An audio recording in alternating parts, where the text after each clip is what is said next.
पायल 2012 में मेरी मेरी इस जर्नी की शुरुआत हुई थी और वो डेफ़िनेटली एक बहुत ही पर्सनल एक्सपीरियंस से हुई थी।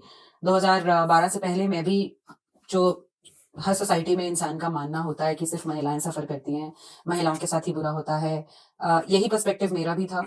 सिर्फ़ पर्सपेक्टिव नहीं था, बीइंग अ वेरी जब मैं बचपन से काफ़ी आउटस्पोकन रही हूँ और बहुत बहुत छोटी-सी उम्र से बहुत ही ज़्यादा डिपेंडेंट अपने आप के ऊपर सेल्फ डिपेंडेंट हूँ क्योंकि मम्मा-पापा जो हैं उन्होंने कभी भी किसी तरह की कोई रोक-टोक नहीं। रिस्ट्रिक्शंस नहीं रखी हैं। हॉस्टल में पढ़ी हूँ, बच्ची थी 5th क्लास में थी जब मैं हॉस्टल में चली गई थी।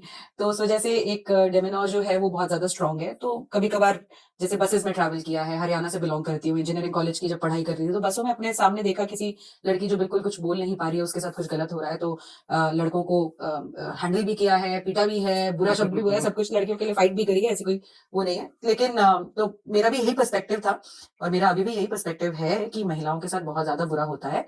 बट पहले एक जो एक बिल्कुल हिडन चीज़ थी, वो ये थी कि आदमियों के साथ भी गलत हो सकता है, जो कि 2011 में जो है मतलब एक बदलाव आया, जब एक बहुत ज़्यादा पर्सनल एक्सपीरियंस हुआ फैमिली में।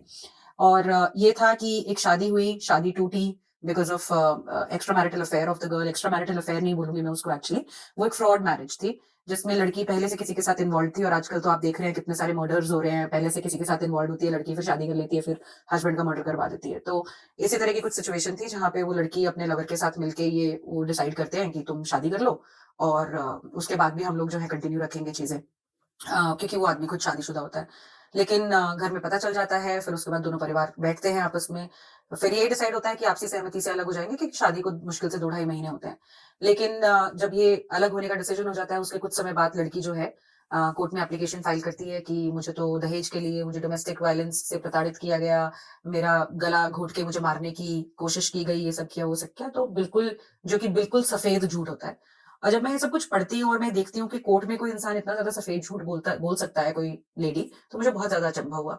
बट फिर लोगों से मीडिया में थी, मैं उस टाइम पे एज़ अ जर्नलिस्ट में काम कर रही थी एक मीडिया कंपनी में। तो मैंने जब लोगों से बात करना शुरू किया तब ये समझ में आया कि जो कानून है वो बहुत ज़्यादा एक तरफ़ा है।